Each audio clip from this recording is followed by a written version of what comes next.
bertrand. Il nous réveillait tous les matins à 6 heures. L'hiver, il gelait à perfendre et nous avions les mains pleines d'engelures.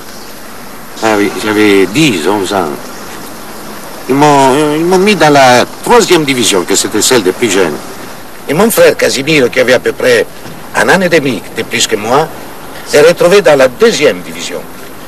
Les frères qui étaient dans des divisions différentes, nous se rencontraient que les dimanches, ils bavardaient juste 1 heure comme ça, en circulant dans les couloirs. Il s'appelait Collège de la Passage, parce qu'il était sur le chemin, il passait vers la Guardia. Ils étaient les anciens jésuites du collège de Campolide qui avaient été expulsés par la République. C'est vrai. Aujourd'hui, c'est le collège de São João de Brito, à Lisbonne. Oui. Et celui-ci a été transféré à Caldinhas, tout près de Saint-Tirso. Oui, où mes fils ont fait leurs études. Et où est allé également Don Duarte Pio, le prétendant au trône, qui s'est marié l'année dernière dans l'église des Géronimos. Curieusement, avec la présence de tous les partis républicains et du président de la République même. Et devant l'église, on brandissait les drapeaux de la monarchie. Toi aussi, tu t'appelles Duarte. Oui, Duarte. Mais ça n'a rien à voir avec la famille royale. Tu crois que la monarchie va revenir? Écoute, je suis né anarchiste. Et la République, elle a déjà plus de 80 ans. Oui, je suis né justement quand la République s'est installée. Ah oui. Tu es né sous la monarchie, mais tu n'es pas monarchiste. Je me trompe? Non. Je ne sais pas ce que je suis. Peut-être anarchiste, comme toi. Ah, d'accord.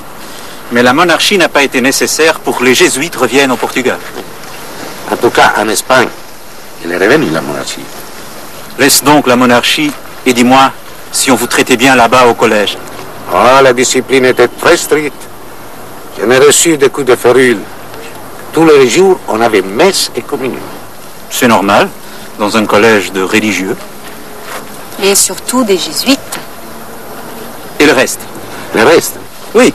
Comment est-ce qu'on vous traitait, la nourriture? On nous servait une tortille à l'espagnol. Certains jours seulement, hein. C'était une spécialité.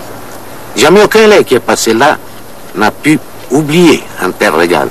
Et les professeurs étaient des prêtres aussi? Ah oui, oui, tous des prêtres. Seuls les domestiques, ils étaient laïcs.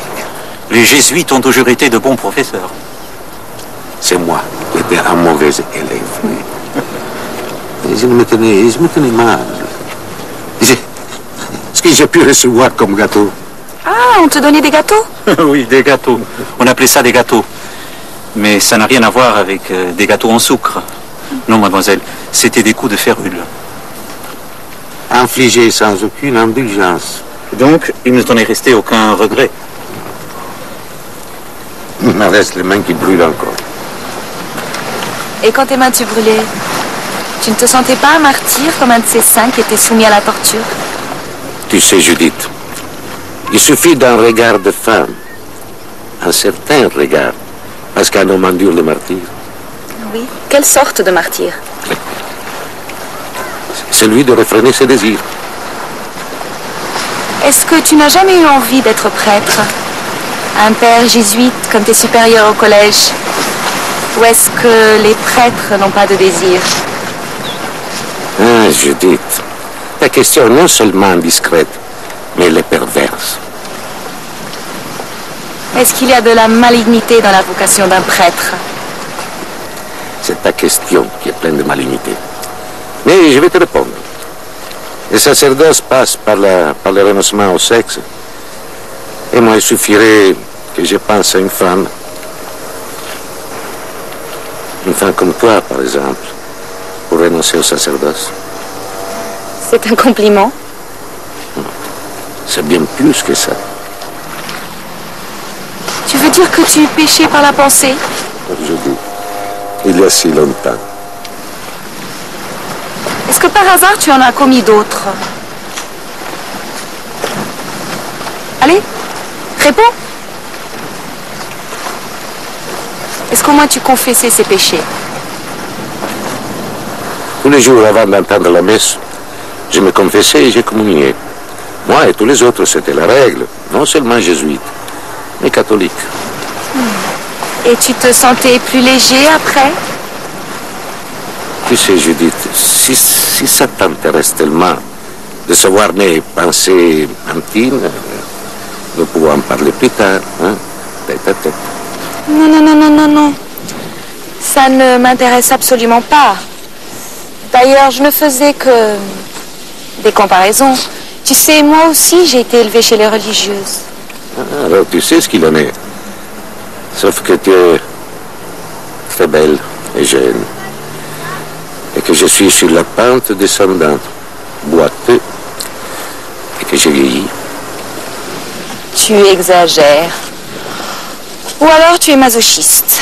Non, non, non, je ne suis pas masochiste. Non. Mais je me souviens d'un temps où j'étais un enfant candide. À ce que je vois, tu en as finalement gardé des regrets. Je ne sais pas. Ah non?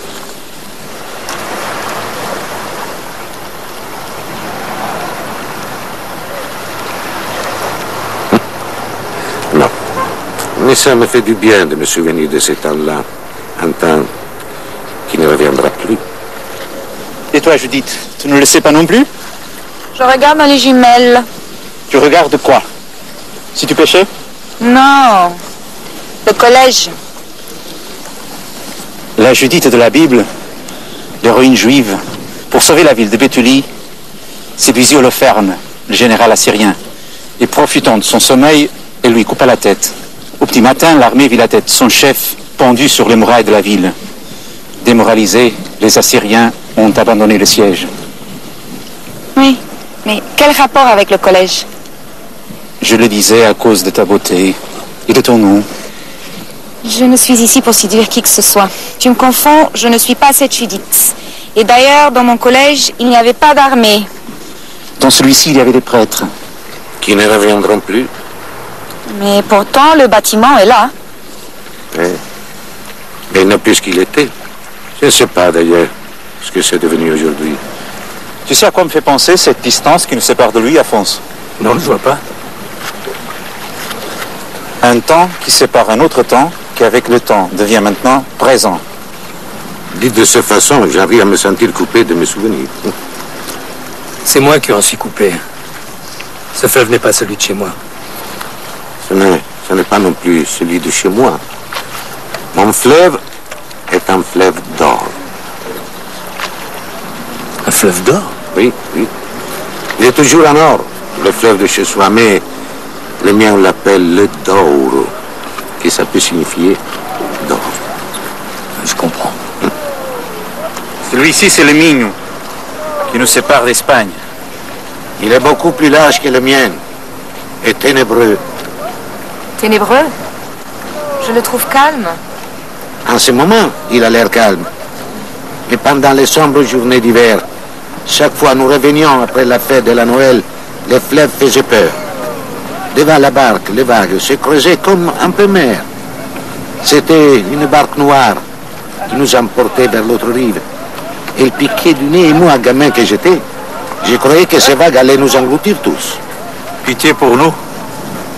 Le passeur, un homme intrépide, indifférent au danger, remet sans arrêt. Dans mon imagination d'enfant, je voyais déjà un naufrage. Et tout tremblant, je regardais mon père. Et comme je le voyais tranquille, ça suffisait pour me rassurer. C'était une barque de ce genre-là, tu vois, là. Ce devait être un solide gaillard, le passeur. Tu te trompes. C'était un homme petit, rude, maigre et sec. Les visages burinés par les intempéries. Il ramait ferme et indifférent. Et mes yeux d'enfant voyaient dans ce petit homme un géant.